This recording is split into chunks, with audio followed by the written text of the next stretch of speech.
Trae Young proved himself. He led the Hawks to the conference finals last year, so media people like me stopped hating on him. Then the Miami Heat shut him down and made us all want to just say something.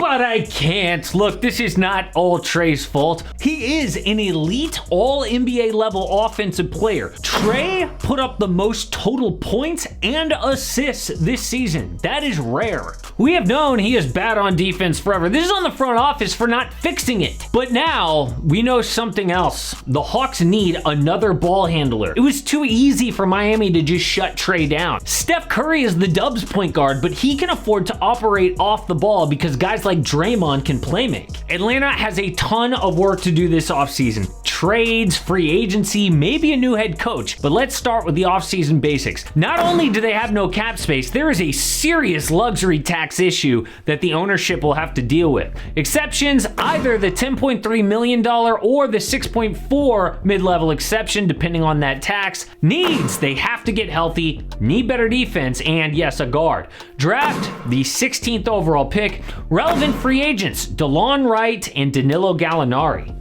How did they do? Well, they were projected for 47.5 wins. They only won 43. And I need to remind you again, last year conference finals, this year 9 seed first round exit. First, what happened? Okay, before we get into the changes that I want to touch on, what went wrong? Was last year a fluke? To me, there were 3 main problems this season. First, they were awful in crunch time.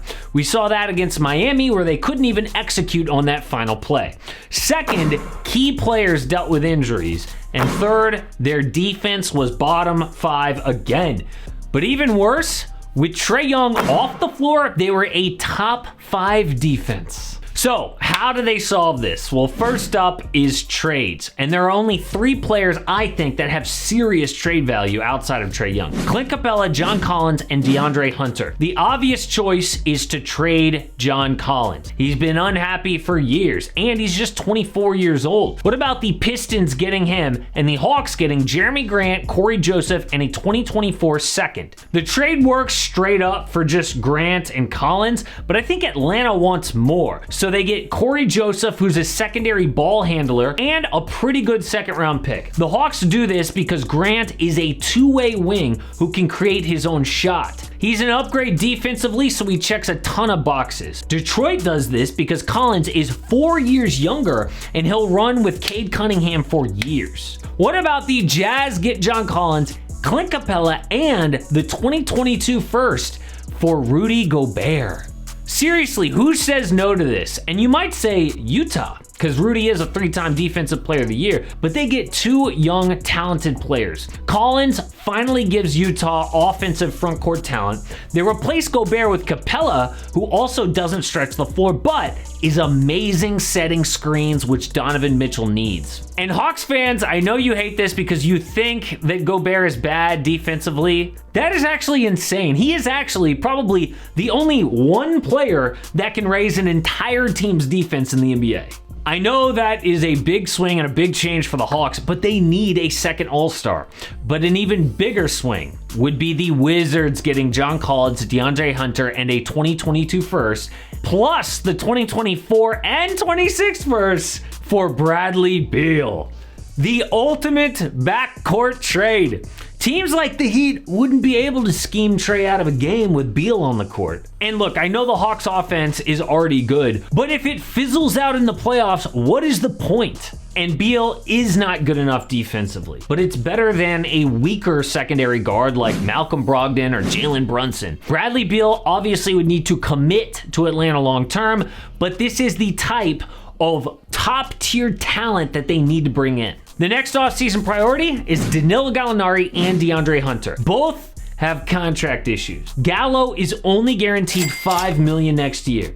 They can either cut him and pay the $5 or keep him and pay $21 million. If they cut him, they get no cap space because they're already over the cap, and Gallo is valuable. This year he averaged about 12 points per game at 38% from deep And he was pretty healthy, only missing 15 games. And DeAndre Hunter isn't a no-brainer either. Look, I know he was good in that final game against Miami, but if you watch their season, he was way below average. Obviously, health is an issue. It's always an issue with him. But check out his playmaking. We know his defense and threes are good, but he had 48 total assists and 49 total turnovers. More turnovers than assists is bad. And if he's just a 3-and-D guy who cannot stay healthy, I think DeAndre Hunter is just as likely as John Collins to get traded, if not more. What about the future of Nate McMillan? I know he just got them to the conference finals, but dude got exposed this season. People in Indiana will tell you, he cannot get past the first round. In his 18 seasons,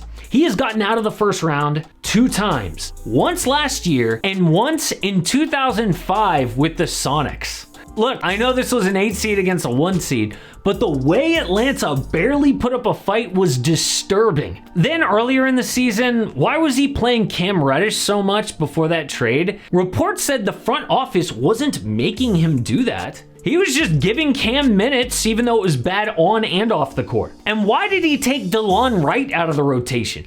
Dude was one of their best players against the Heat. Imagine how much better their defense would have been if McMillan didn't mess that up. And then their play at the end of games. We mentioned it earlier. They were bottom 5 in the East in crunch time.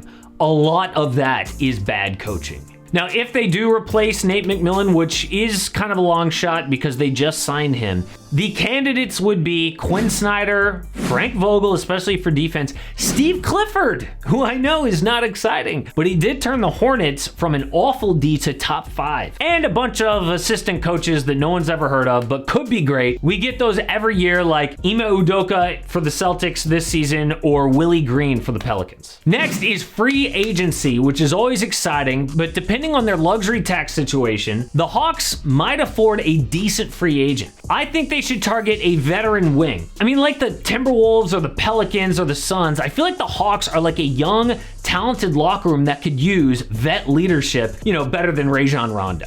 So what about Otto Porter Jr., Thaddeus Young, Kyle Anderson, Gary Harris, or Nicholas Batum?